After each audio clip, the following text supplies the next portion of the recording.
নমস্কার বন্ধুগণ, আমি কৃষ্ণ মুখার্জি আপনাদের সকলকে জানাই রথযাত্রার প্রীতি শুভেচ্ছা অভিনন্দন। আজকের আমরা ভগবান জগন্নাথ দেবের রথের নাম জানব, মা সুভদ্রার রথের নাম জানব, প্রভু বলরামের রথের নাম জানব।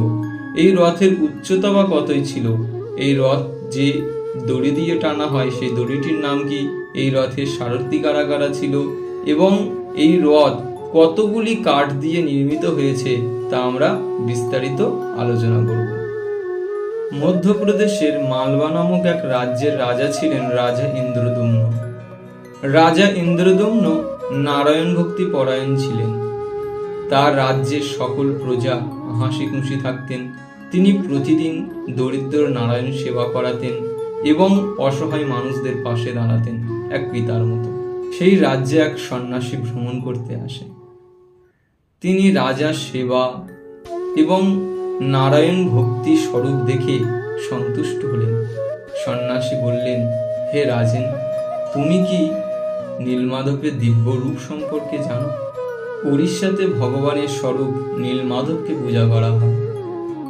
রাজা যখন জানতে পারল নীলমাধবের কথা, তখন রাজার মনে ইচ্ছা জন্মালো নীলমাধব দর্শনের। রাজা ছিল বিষ্ণু ভক্তি পরায়ণ। সবসময় মনের মধ্যে একটাই চিন্তা, কবে আমার প্রভু শ্রীহরি আমাকে দর্শন দেবে। পরের দিন রাজসভায় রাজা তার প্রধান পুরোহিত বিদ্যাপতিকে বললেন, হে ব্রাহ্মণ দেবতা, আমি সন্ন্যাসীর কাছে নীলমাধবের কথা জানতে পেরেছি। নীলমাধব ভগবান শ্রী বিষ্ণুরই এক রূপ, এক অপূর্ব রূপ রয়েছে উড়িষ্যাতে।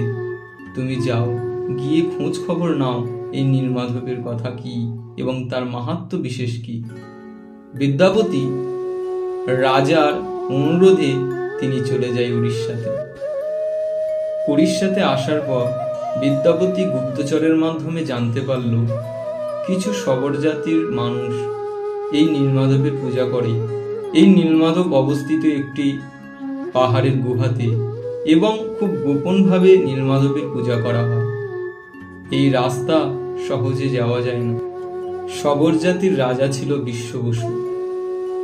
বিশ্ব বসুর কাছে বিদ্যাপতি গিয়ে অনুরোধ জানালেন, হে বিশ্ব বসু, আমি শুনেছি আপনাদের এখানে নীলমাধবের এক অপূর্ব মূর্তি রয়েছে এবং সেই মূর্তিটি খুবই গোপনভাবে পূজা করা হয়। কি তা রহস্য আমাকে বলুন এবং দয়া করে আমাকে সেই গুহাতে নিয়ে চলুন। নীলমাধবের প্রধান পূজক ছিলেন বিশ্ব বসু। বিশ্ব বসু ছাড়া নীলমাধবের গুহার রাস্তা কেউ জানত না। তাই বিশ্ব বসু অস্বীকার করলেন বিদ্যাপতিকে নীলমাধবের রূপ দর্শন করানোর জন্য। বিদ্যাপতিও জেদবশত উড়িষ্যাতেই বসবাস করতে লাগলেন। দীর্ঘদিন ধরে উড়িষ্যাতে বিদ্যাপতি অবস্থান করে। বিশ্ব বসুর মেয়ে ছিল ললিতা। বিশ্ব বসুর মেয়ে ললিতার সাথে বিদ্যাপতির প্রেম হয়ে যায়। প্রেমবশত তারা বিবাহ করে। একদিন বিদ্যাপতি বললেন, হে প্রিয়ে, তোমার বাবাকে বলো না ওই নীলমাধবের গুহাতে আমাকে যেন নিয়ে যায়। আমি অপরূপ রূপ দর্শন করতে চাই নীলমাধবের।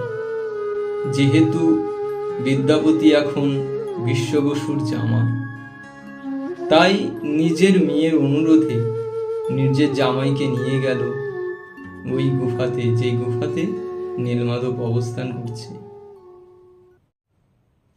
বিদ্যাপতিকে নীলমাধবের গুহাতে নিয়ে যাওয়ার সময় চোখ বেঁধে দিল, যাতে বিদ্যাপতি আর দ্বিতীয়বার যেন সে গুহার দিকে না আসতে পারে, রাস্তা যাতে না চিনতে পারে।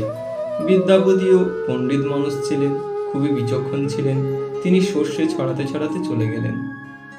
নীলমাধবের অপূর্ব রূপ যখন দর্শন করল, তার আশা যেন মেটে না। সে সারাক্ষণ যেন সেই নীলমাধবের রূপ দর্শন করতে চায়, এত অপরূপ ছিল নীলমাধব। পরের দিন ভোরবেলা বিদ্যাপতি নীলমাধবের সেই অপূর্ব রূপ দর্শনের জন্য সর্ষে ফেলা পথটিকে অনুসরণ করতে করতে গুহার মধ্যে পৌঁছে গেলেন। যখন গুহার মধ্যে পৌঁছালেন, তখন বিদ্যাপতি দেখে আশ্চর্য হয়ে গেলেন যে নীলমাধব সেখানে আর নেই। ভগবান তো অন্তর্যামী, তাই বিদ্যাপতিকে দর্শন দিলেন না, তিনি অদৃশ্য হয়ে গেলেন। বিদ্যাপতি মালবাতে নিজের রাজ্যে ফিরে এলেন এবং বিস্তারিত আলোচনা করলেন মহারাজ ইন্দ্রদ্যুম্নের কাছে। ইন্দ্রদ্যুম্ন নীলমাধবের দর্শন হেতু তিনি সৈন্যবল নিয়ে চলে গেলেন গুফাতে। তিনি দেখলেন নীলমাধব সেখানে নেই। মনে মনে কষ্ট পেলেন, তাহলে কি আমার ভক্তিতে কোনো ত্রুটি ছিল? আমি কি তেমন ভগবানকে ভালোবাসতে পারিনি, তাই ভগবান আমাকে দর্শন দিল না? শুধু মানব জন্ম কি খাওয়া দাওয়া বংশ বিস্তার করা, ভগবানের সেবা করা নয়? তাহলে ভগবানকে কি ঠিকঠাকভাবে সেবা করতে পারিনি? এমন কথা চিন্তা করতে করতে উদাস হয়ে গেলেন। তিনি ঠিক করলেন, যে ভক্তিতে ভগবান দর্শন দিচ্ছে না, এত ভালোবেসেও ভগবান আসছে না, তাহলে এই জীবন রেখে আমি করবটা কি? আমি এই জীবন বিসর্জন করব। সেই রাত্রে রাজা ইন্দ্রদ্যুম্ন স্বপ্নে ভগবান শ্রীহরি বললেন, হে রাজেন, আমি আমার ভক্তদের থেকে কখনো দূরে থাকি না। আমি সব সময় আমার ভক্তদের কল্যাণ করে থাকি। তুমি যা দেখছো সেটি আমার লীলা বলে জানবে। ভগবান স্বপ্নে আরো জানালেন, হে রাজেন, কাল তুমি উড়িষ্যার মুলকিমোহন স্থানে স্নান করতে যাবে। সেই সময় একটি কাঠ ভেসে আসবে, সেই কাঠটিকে তুমি আনবে এবং এনে আমার মূর্তি স্থাপন করবে। ভগবানের আদেশ মতো উড়িষ্যার মুলকিমোহন স্থানে গিয়ে রাজা ইন্দ্রদ্যুম্ন স্নান করতে লাগলেন। হঠাৎ দেখলেন একটি কাঠ ভেসে তার গায়ে ধাক্কা মারল। তিনি অনেক চেষ্টা করলেন কাঠটিকে বয়ে ডাঙাতে নিয়ে আসার জন্য, কিন্তু পারলেন না। রাজা সৈন্যবলদেরকে দিয়েও চেষ্টা করালেন সেই কাঠটিকে বয়ে ডাঙায় তোলার জন্য, পারলেন না। সহস্র হাতি লাগিয়ে দিলেন সেই কাঠটিকে তোলার জন্য, পারলেন না। ভগবান স্বপ্নে এসে বললেন, হে রাজেন, এই কাঠটি বইবার ক্ষমতা কারুর নেই। যে আমার ভক্ত নীলমাধবের পূজা করছে, বিশ্ব বসুকে ডাকো, বিদ্যাপতিকে ডাকো এবং তুমি স্বয়ং এই কাঠটিকে বয়ে তোমার রাজ্যে নিয়ে যাও, আমার মূর্তি স্থাপন করো। রাজা ভগবানের স্বপ্ন আদেশ অনুসারে তাই করলেন।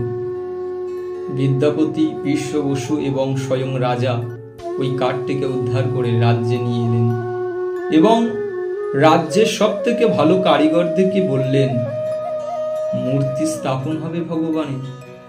মা সুভদ্রা, প্রভু বলরাম এবং ভগবান শ্রীহরি নারায়ণের স্বরূপ কৃষ্ণের মূর্তি। এই মূর্তি যখন তৈরি করতে যাচ্ছিল, হাতুড়ি, লোহা সব কাঠের মধ্যে আঘাত লেগে হাতুড়ি, লোহা চূর্ণ চূর্ণ হয়ে গেল। এই মূর্তি তৈরি করার ক্ষমতা কারোর মধ্যে ছিল না।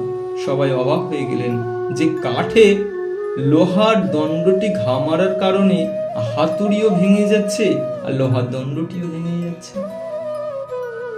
এমনই আশ্চর্য অলৌকিক ঘটনা দেখার পরে রাজা ইন্দ্রদ্যুম্ন চিন্তিত হয়ে পড়লেন। তিনি ভাবলেন, কিভাবে ভগবানের মূর্তি তৈরির কাজ সক্ষম হবে।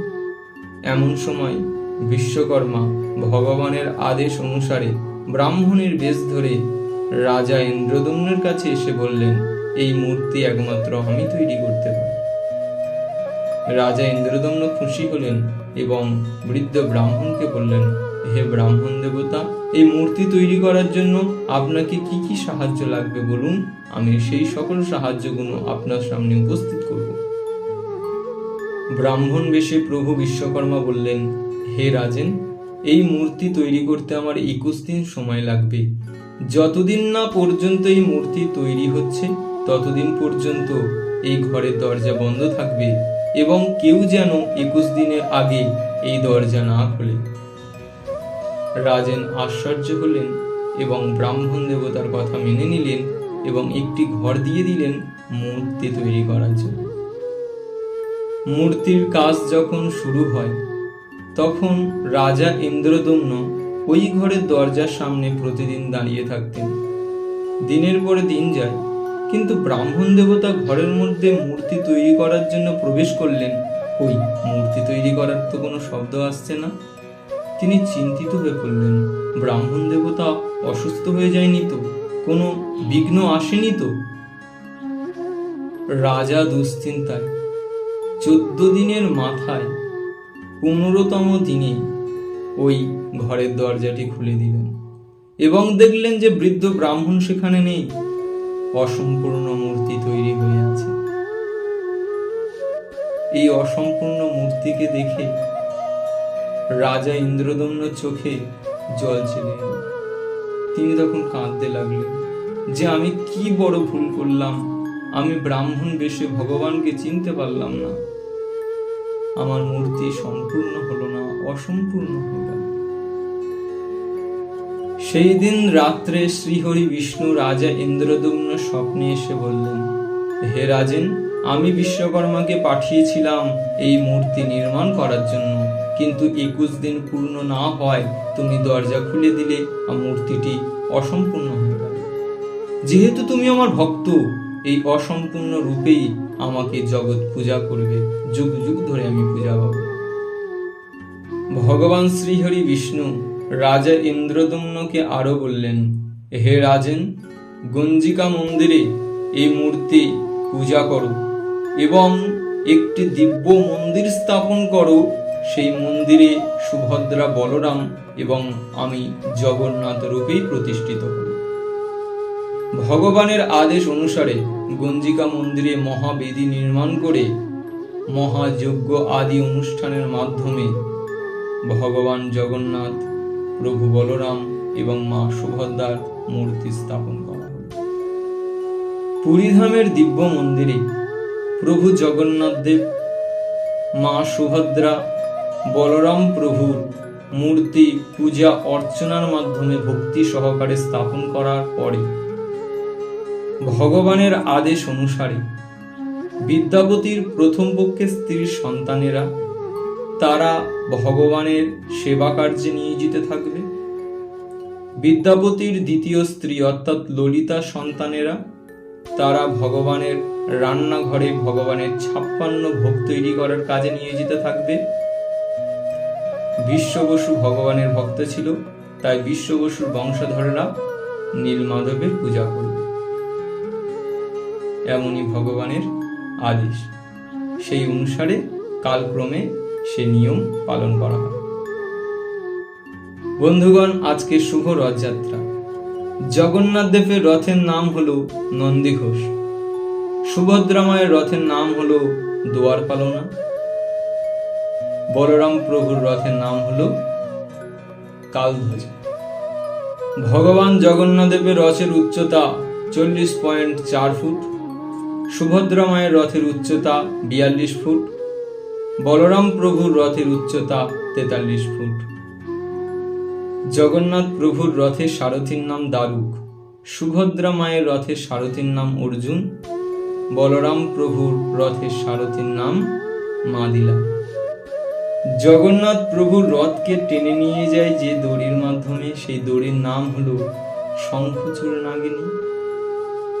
সুভদ্রা মায়ের রথ যে দড়িটি টেনে নিয়ে যায় সেই দড়িটির নাম হলো স্বর্ণচূড়া নাগিনী। বলরাম প্রভুর রথটিকে যে দড়ি টেনে নিয়ে যায় তার নাম হলো বাসুকী নাগ। জগন্নাথ প্রভুর রথ তৈরি হয়েছিল 8032টি কাঠ দিয়ে, সুভদ্রা মায়ের রথ তৈরি হয়েছিল 5093টি কাঠ দিয়ে এবং প্রভু বলরামের রথ তৈরি হয়েছিল 7063টি কাঠ দিয়ে। পুরীধামে ভগবানের অলৌকিক এবং দিব্য লীলার অনেক পরিচয় পাওয়া যায়, আমরা তা পরের ভিডিওতে আলোচনা করব। আজকের আপনাদের থেকে আমি বিদায় নেব। নমস্কার বন্ধুগণ, ভালো থাকবেন।